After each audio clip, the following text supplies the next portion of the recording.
चला, उन्हाळा सुरू झालाय. आपण अजून कैरीचं पन्हं नाही बनवलं. आज आपण कैरीचं पन्हं बनवूया. पन्हं बनवण्यासाठी आपण अर्धा किलो कैरी घेतले. कैरी आधी आपल्याला धुवून घ्यायची आहे. कैरीला माती असते. कैरी आपण 2 पाण्याने धुवून घेऊयात. कैरी आपण धुवून पुसून घेतले. आता कैरी शिजवण्यासाठी एक भांडं घेऊयात.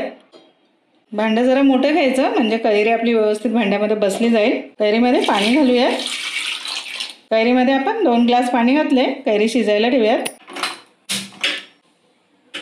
आपण कैरी शिजायला ठेवले तोपर्यंत गूळ बारीक करूयात. गूळ कधी पण बारीक करून घ्यायचा म्हणजे जो आपण पदार्थ तयार करतो त्याच्यामध्ये पटकन मिक्स होतो. आपण असाच खडा टाकला का लवकर होत नाही आणि वेळ जातो आपला. गूळ आपण बारीक करून घेतलाय. कैरी शिजते ती बघूयात. कैरी आपण शिजायला ठेवले, अजून शिजली नाही, थोडा वेळ लागणार आहे. कैरी शिजले आपण बघूयात. कैरी आपल्याला उकलेपर्यंत शिजवून घ्यायचे. आपल्या दोन्ही कैऱ्या छान उकलल्यात. शिजलेली कैरी आपण एका ताटामध्ये काढूयात. दोन्ही कैऱ्या काढून घेतल्यात. कैरी शिजवलेलं पाणी भांड्यामध्ये उरलंय ते आपल्याला लागणार आहे. कैरीची साले काढून घेऊयात. थोडीशी कैरी गरम आहे, अजून उघडून ठेवते म्हणजे थंड होईल. कैरी छान शिजले. कैरीला गर पण किती आहे. आपण एक झारा घेतलाय. झाऱ्याच्या मदतीने सर्व गर काढून घेऊया. आपल्याला साल अजिबात घ्यायची नाही, साल कडू असते. आतला गर आहे तेवढाच काढायचा आहे. आपला एक आंबा सोलून झाला आहे. दुसरा आंबा राहिला आहे त्याचा पण गर काढून घेऊयात. वेळ नाही लागत, पटकन आंबा सोलून होतोय कारण आंबा छान शिजलाय ना. आता आपण गूळ बारीक करून घेतलाय तो आंब्यामध्ये घालूयात. म्हणजे तोपर्यंत गूळ थोडासा विरघळेल.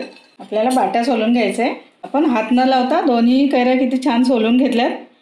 आता आपण हे मिश्रण वाटून घेऊया. आपल्याला गूळ आणि कैरी वाटण्यासाठी मिक्सरचं भांडं लागेल. गूळ आणि कैरी मिक्सरच्या भांड्यामध्ये घालूया.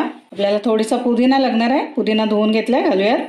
1 चमचा चाट मसाला, 1 चमचा काळं मीठ, 2 हिरवी वेलची लागणार आहे आपल्याला. वेलची आधी सोलून घेऊयात. आपल्याला काळी मिरी घालायचं. काळी मिरी एकदम थोडी घेतले. 2 ते 3 काळी मिरीचे दाणे कुटून घेतले ते घालूया. आपल्याला खडी साखर लागणार आहे पण त्याच्यासाठी आणखीन वेळ आहे. चला, हे सर्व आपण वाटून घेऊयात. आपण कैरी आणि गूळ वाटून घेतलाय तो बघूयात. हे बघा, एकदम बारीक वाटून घेतले, आपण पेस्ट केले. पण कढईला पाणी वगैरे असेल तर पुसून कोरडी करून घेऊया. वाटून घेतलेली गूळ आणि कैरी कढईमध्ये घालूयात. सर्व घालायचं एकत्र मिश्रण. कैरी शिजवलेलं पाणी होतं ते घालूयात. आता आपल्याला खडी साखर घालायची. खडी साखर घातली कढईमध्ये. आता आपण सर्व मिक्स करून घेऊया. बारीक गॅस करून घेतलाय. पन्हं असं आपण व्यवस्थित ढवळून घ्यायचंय. साखर विरघळायला थोडा वेळ लागेल. आपल्याला 1 लिंबू पिळून घ्यायचे. पन्हं उकळते, पूर्ण घरभर छान सुगंध पसरले. कैरी आणि गूळ शिजायला आलाय. पन्हं आपलं शिजून झालंय. आपण गॅस बंद करूयात. कैरीचं पन्हं बनवून आपण थंड केलंय. एक काचेची बाटली घेऊन त्याच्यात भरून ठेवूयात. आपण काचेची बाटली धुवून सुकवून घेतलेली आहे. आपण पन्हं काचेच्या बाटलीत भरून घेऊया. बाटलीमध्ये आपलं पन्हं किती छान दिसतंय. पण पन्ह्याची बाटली बाजूला ठेवूया आणि कढईमध्ये किती पन्हं राहिले ते बघूयात. कढईमध्ये पन्हं उरलंय ते आपण पिण्यासाठी आता तयार करूयात.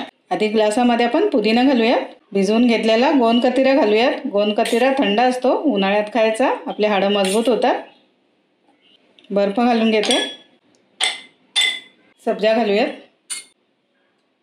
आता आपल्याला आंब्याचं पन्हं घालायचं आहे. एका ग्लासामध्ये 2 चमचे बास होणार आहे आपल्याला. आणखीन पाणी घालूयात.